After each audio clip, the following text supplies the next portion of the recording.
Hello friends, Radhe Radhe, Shri शिवाय नमस्तुभ्यम। एक बार फिर से स्वागत है आप सभी का मेरे अपने यूट्यूब चैनल रेखा कृषा व्लॉग में। सारे कामों को खत्म करने के बाद मैं, बहनी और कृषा तीनों भी मूवी देख रहे थे। मूवी देखने के बीच कृषा मुझे बेडरूम में लेकर गई थी। वहां पर कृषा ने लोखंड वाला टेबल नीचे रखा हुआ था। मेरा ध्यान मूवी पर था, जिस वजह से मैंने टेबल को देखा नहीं और मैं टेबल से टकरा गई, जिस वजह से मुझे बहुत ही जोर से लगा। पर मूवी इतनी अच्छी आ रही थी कि मुझे उस समय दर्द का ध्यान ही नहीं था। मूवी के नशे में मैं दर्द को भूल गई और फिर मैं वापस से अपने काम पे लग गई। पूरी मूवी खत्म होने तक शाम हो गई थी और फिर मैं लग गई अपने कामों में किचन के। उस बीच मैंने और भी बाकी के काम अपने खत्म किए और यहाँ पर अब मैं किचन में बनाने जा रही हूँ सब्जी। एक तरफ मैंने दाल चावल को रख दिया था पकने के लिए और दूसरी तरफ मैं यहाँ पर सब्जी में आज मैं करेला बनाने जा रही थी, तो मैं यहाँ पर करेले को कट कर रही हूँ।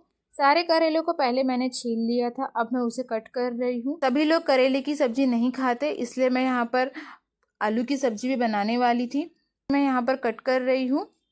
करेले को कट करने के बाद मैंने यहाँ पर उसमें नमक डाल दिया था ताकि करेले का कड़वापन थोड़ा कम हो जाए। नमक डालकर उसे मैंने अच्छे से मिक्स कर लिया है ताकि सारे करेले में नमक अच्छे से लग जाए। नमक को मैंने मिक्स करके रख दिया था। थोड़े टाइम के बाद फिर मैं उसे वॉश कर लूंगी। आलू की सब्जी बनाने के लिए अब मैं यहाँ पर आलू को छील रही हूँ। साथ ही में मैंने प्याज और टमाटर को भी कट करके रख लिया। सब्जियों को कट करने के बाद मैंने यहाँ पर करेले में पानी डालकर उसे अच्छे से 2 पानी से धो लिया है ताकि उसका कड़वापन कम हो जाए। कढ़ाई में मैंने तेल डालकर उसमें पचफोरन को डाल दिया है। अब मैं यहाँ पर प्याज डाल रही हूँ। इसी के साथ मैं यहाँ पर करेले भी डाल दूंगी और उसे अच्छे से भून लूंगी। करेले को मैंने कवर कर दिया है और अब रोटी बनाने की तैयारी कर रही हूँ। यहाँ मैंने आटा ले लिया है गूंदने के लिए। आटे को मैंने अच्छे से मसल कर गूंद लिया है। आटे को हम जितना सॉफ्ट गूंदकर तैयार करेंगे, रोटियां उतनी ही फुली फुली बनकर तैयार होंगी। बिना तेल और घी डाले मैंने आटे को अच्छे से सॉफ्ट गूंदकर तैयार कर लिया है। आटा हमारा कितना सॉफ्ट गूंदकर तैयार हुआ है, ये हमारे उस परात से भी पता चलता है जिसमें हमने आटा गूंदा है।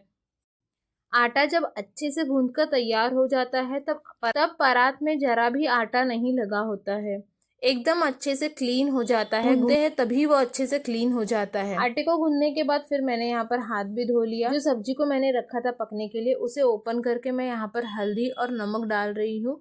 सब्जी को मैंने दूसरे गैस पर रख दिया है। अब मैं यहाँ पर रोटी बनाने जा रही हूँ। आटे के एक भाग को तोड़ने के बाद उसे अच्छे से मसल लिया है हाथों की मदद से ही, और फिर उसकी मैंने छोटी छोटी लोइयां बना ली है जितनी मुझे रोटियां बनानी है, और मैं उसकी रोटियां अब यहाँ पर बना रही हूँ। ऐसे ही मैंने सारी रोटियों को बनाकर तैयार कर लिया है। आटा जब एकदम अच्छे से सॉफ्ट गूंदकर तैयार हो जाता है तो हमारी रोटियां भी अच्छे से फुली फुली बनकर तैयार होती हैं।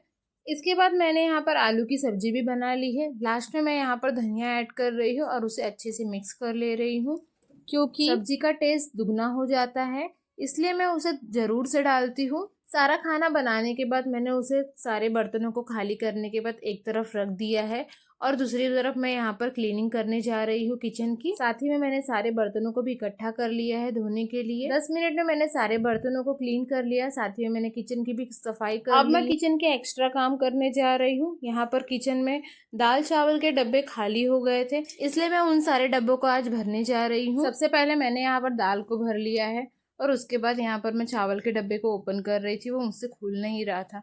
फिर मैंने यहाँ पर बहनी को बुलाया। फिर बहनी ने मुझे उस डब्बे के ढक्कन को खोल कर दिया और मैंने फिर चावल भी भर लिया है। इसके बाद मैंने आटे को भी आटे के डब्बे में भर लिया है। फिर मैंने सारे डब्बों को वापस से लाइन से ऊपर रख दिया।